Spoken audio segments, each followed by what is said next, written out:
নমস্কার, মেগালাইটস.com-এর এই সেশনে আপনাকে স্বাগত জানাই। এত একটা অভিনয়ের পরিবার থেকে আপনি আসছেন, বাবা মা ঠাকুমা সবাই অভিনয়ে আছেন, তো এটা নিশ্চয়ই আপনার অভিনয়ের জন্য খুবই একটা বড় হেল্প হয়েছে।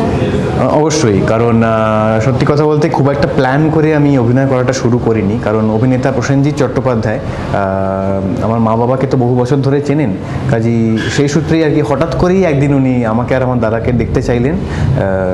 একটা টেলিভিশন সিরিয়াল শুরু করতে যাচ্ছিলেন, তার জন্য একটা লোক টেস্ট ধরনের একটা হলো, তো সেটাই মানে গানের ওপারের জন্য ডাকা হয়েছিল। তো ultimately it did work out, আর ওইভাবেই আর কি অ্যাক্সিডেন্টলি বলবো না, কিন্তু বাই চান্স শুরু হলো। কিন্তু যখন শুরু হলো I really liked it, and till date I have done 4 films. একটাই রিলিজ করেছি এখনো পর্যন্ত, বাপি বাড়ি যা, আপনারা তো জানেন। কাজটা করতে খুবই ভালো লাগছে আমার, কাজেই যদিও বাই চান্স শুরু হয়েছিল, আমি আশা করছি এটাই কন্টিনিউ করব। প্রথম সিরিয়াল এত জনপ্রিয় হলো গানের ওপারে, মানে সবাই গোড়া বলেই আপনাকে চিনতে লাগলো, আর আপনার ভাইও সেম সিরিয়ালটাতেই ছিল, আমার দাদা। তার রোলটাও এতটাই প্রেজ হয়েছিল, এতটা প্রশংসিত হয়েছিল, তো কোনোরকম কোনো মানে নার্ভাসনেস বা না, সত্যি কথা বলতে আমার দাদা গৌরব আমার মনে হয় আমার থেকে বেশি ভালো অভিনয় করে, কিন্তু এটা ওকে বললেই ও রেগে যায়, আরও উল্টোটা বলে। কাজেই এই প্রশ্নটা আমাকে আগে অনেকেই করেছিল যে কখনো মনে হয় দাদা বেশি ভালো করছে, আমি বললাম মনে হয় না, আমি জানি দাদা বেশি ভালো করছে। আর সত্যি কথা হচ্ছে যে মা বাবা দাদা সবাই একসঙ্গে যদি সেটে থাকে তাহলে আমার কাজটা করতে আরও সুবিধে হয়। লোকে ভাবতো বাবা সামনে থাকলে বা মা সামনে থাকলে বেশি নার্ভাস লাগে, আসলে তা নয়, তার উল্টোটা। কাজেই সেটা খুব ভীষণ বড় একটা হেল্প থ্রু আউট। আচ্ছা, বাবা তো একটা মানে খুবই উচ্চ মানের একজন অভিনেতা, কখনো কি তার সাথে কম্পেয়ার হতে পারে এই ভয়টা হয়? না, কখনো হয় না, কারণ আমার বাবা যে জায়গায় পৌঁছেছে আমি কোনোদিন তার হাফও করে উঠতে পারবো বলে আমার মনে হয় না, কিন্তু ওনার থেকে যা শিখেছি সেগুলোকে আমি কাজে লাগানোর চেষ্টা করছি। তার ইন্সপিরেশনটা কীরকম? ইন্সপিরেশনটা এরকমই যে বাবা যে ধরনের রোল করেছে আমিও সেই ধরনের করবো, এরকম তো হতে পারে না, কিন্তু বাবা যেই নিষ্ঠার সাথে যেই ডেডিকেশন সিনসিয়ারিটি নিয়ে এতগুলো বছর ধরে কাজ করে গেছেন, আমি তার 10%ও যদি পাই আমার মনে হয় আমি অনেক কিছু করে ফেলেছি।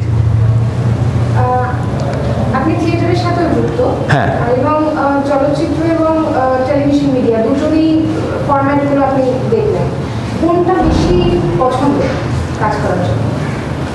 পছন্দের আমার তিনটেই, কারণ আমার শুরু টেলিভিশন সিরিয়াল দিয়ে, জনপ্রিয়তাটা ওখান থেকেই এসছে। আর থিয়েটারের মতো অভিনয়টা শেখার প্ল্যাটফর্ম আর হয় বলে আমার মনে হয় না। ছোটোবেলা থেকে আমি থিয়েটার দেখছি, বাবা করেছে, মা করেছে, ঠাকুমা করেছে, 60 বছর ধরে 6 ডেকেডস আমার ঠাকুমা অন স্টেজ অভিনয় করেছেন, আর দাদাও করছে এখন প্রায় 7-8 বছর হয়ে গেছে আমার মনে হয়। আর আমি শুরু করেছি 1 বছরও হয়নি, কাজেই অনেক কিছু শেখার আছে ওনাদের থেকে। আর আমি এই টেলিভিশন সিরিয়াল থিয়েটার ফিল্ম এটা বেশি ভালো এটা কম ভালো এরম আমার মনে হয় না, আমার সব জায়গা থেকে কিছু না কিছু শেখার আছে। কোনো ড্রিম ক্যারেক্টার আছে যেটা করতে পারলে খুব ভালো হয়? বা তো আমার ড্রিম ক্যারেক্টার হচ্ছে ওই ফেলুদা, জেমস বন্ড, ওই ধরনের কিছু একটা, যেটা আর কি বাঙালিয়ানাটা বজায় রেখে একটা হলিউড, মানে এখন তো আমাদের এখানেও হচ্ছে, ভারতবর্ষেও হচ্ছে, ওই ধরনের অ্যাকশন ছবি আমার খুব পছন্দের। তো কোনো যদি অ্যাকশন করতে পারি আমার খুব ভালো লাগবে। অ্যাকশন হিরো হিসেবে প্রতিষ্ঠিত না হলেও যদি সুযোগ অন্তত একটা পাই, প্রতিষ্ঠিত হব কিনা সেটা তো পরের কথা, যদি ভালো করতে পারি তবেই হব। আপনার গানের ওপারে রোলটা যেটা গোরা, হ্যাঁ, আর বাপি বাড়ি যার বাপি, দুটোই মানে একটু খামখেয়ালি, খুব একটা মানে প্ল্যান করে স্টেবল নয়। হ্যাঁ, খুব একটা প্ল্যান নয়, মানে এলোমেলো মানসিকতা। তো আপনি রিয়েল লাইফেও কি খুব মানে রিজেম্বল করেন রিলেট অল্প করতে পারি, কিন্তু আমি গোরার মতোও পুরোপুরি নই, বাপির মতোও নেই, কারণ গোরা যেরকম ব্রিলিয়েন্ট মিউজিশিয়ান ছিল আর ওর পার্সোনাল লাইফটা একটু ট্রাবল ছিল, আমার সেটা নয়। আমি ব্রিলিয়েন্ট মিউজিশিয়ানও নই। আমার গোরার ক্যারেক্টারটা খুব ভালো লেগেছিল, তুলনামূলকভাবে বাপির সাথে তাও কিছুটা মিল আছে, কারণ বাপি ভিডিও গেম খেলতে ভালোবাসে, আমিও বাসি, বাপি গাড়ি চালায়, আমিও চালাই, এই ছোটোখাটো জিনিসপত্র। কিন্তু বাপির মতন কনফিউজডও আমি নই, আর গোরার মতো ট্যালেন্টেডও আমি নই, কাজেই মিল খুবই অল্প। আপনার বাবা তো ফেলুদা হিসেবে সব থেকে বেশি পরিচিত। হ্যাঁ, মানে আপনি বললেন আপনি ফেলুদা জাতীয় ক্যারেক্টার করতে পারেন, তো বাবার থেকে কতটা নেবেন ফেলুদা?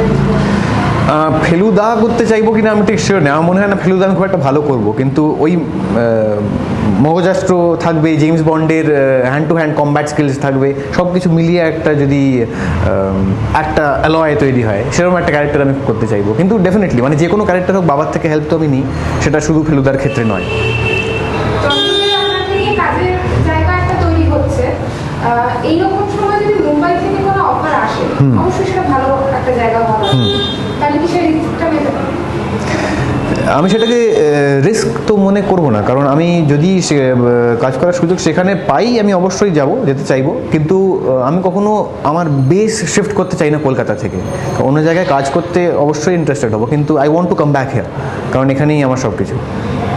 থিয়েটার আপনাকে অনেক কিছু শিখিয়েছে, অভিনয়ের খুঁটিনাটি এবং সমস্ত কিছু। যারা নতুন আপনাদের মতো এই প্রফেশনে আসতে চায়, তাদের জন্য কি এই অভিনয়ের শিক্ষাটা খুব জরুরি?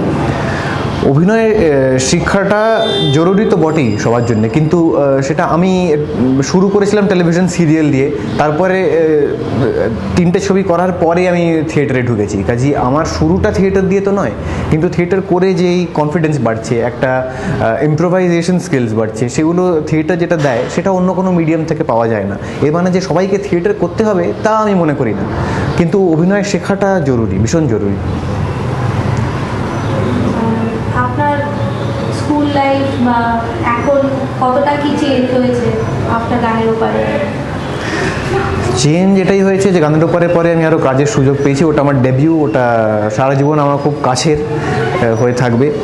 সবার ক্ষেত্রেই তাই হয়, মানে ডেবিউ ক্যারেক্টার যেটা থাকে বা ডেবিউ প্রজেক্ট যেটা থাকে সেটা কখনো ভোলা যায় না কোনোভাবেই।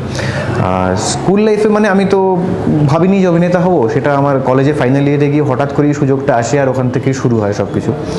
আমার স্কুলিং ছিল assembly of God church park স্ট্রিটে, আর কলেজ ছিল saint Xavier's college park street, মানে পুরো লাইফটাই পার্ক স্ট্রিটে কেটেছে আর কি। তো I miss those days, yes, কিন্তু আমার কর্মজীবনটাও খুব ভালো লাগছে, কারণ আমি ছোটোবেলা থেকে ভাবতাম যখন বড় হব কাজ করতে শুরু করব খুব ভালো হবে, কিন্তু এত রকম চাপ সেটা আসতে পারে সেটা আস্তে আস্তে বুঝছি। কিন্তু তার মানে এই নয় যে কখনো মনে হয়েছে ওই জীবনটাই বেশি ভালো ছিল এখনকার থেকে, এরকম মনে হয়নি কখনো। I enjoy my profession. বেঙ্গলাইজ যে কলাকুশলীদের যে ওয়েবসাইটগুলো লঞ্চ করছে, এর ব্যাপারে আপনি কি বলবেন? bengalite.com-এর ব্যাপারে আমি খুব রিসেন্টলি শুনেছি, কাজেই যদিও অন্যান্য ওয়েবসাইট থাকে সেগুলো জেনারেলি ইন্টারন্যাশনাল সেলিব্রিটিজ, ফিল্মস, ওদের প্রজেক্ট নিয়ে আমাদেরকে নিউজ দেয়, ইনফরমেশন দেয়। আমার মনে হয় যদি একটা থাকে যেটা আমাদের বাংলা ছবি নিয়ে, বাংলার অভিনেত্রীদের ইনফরমেশন যদি দেয়, তাহলে সেটা খুব ভালো হয়। So I really hope this website is a success.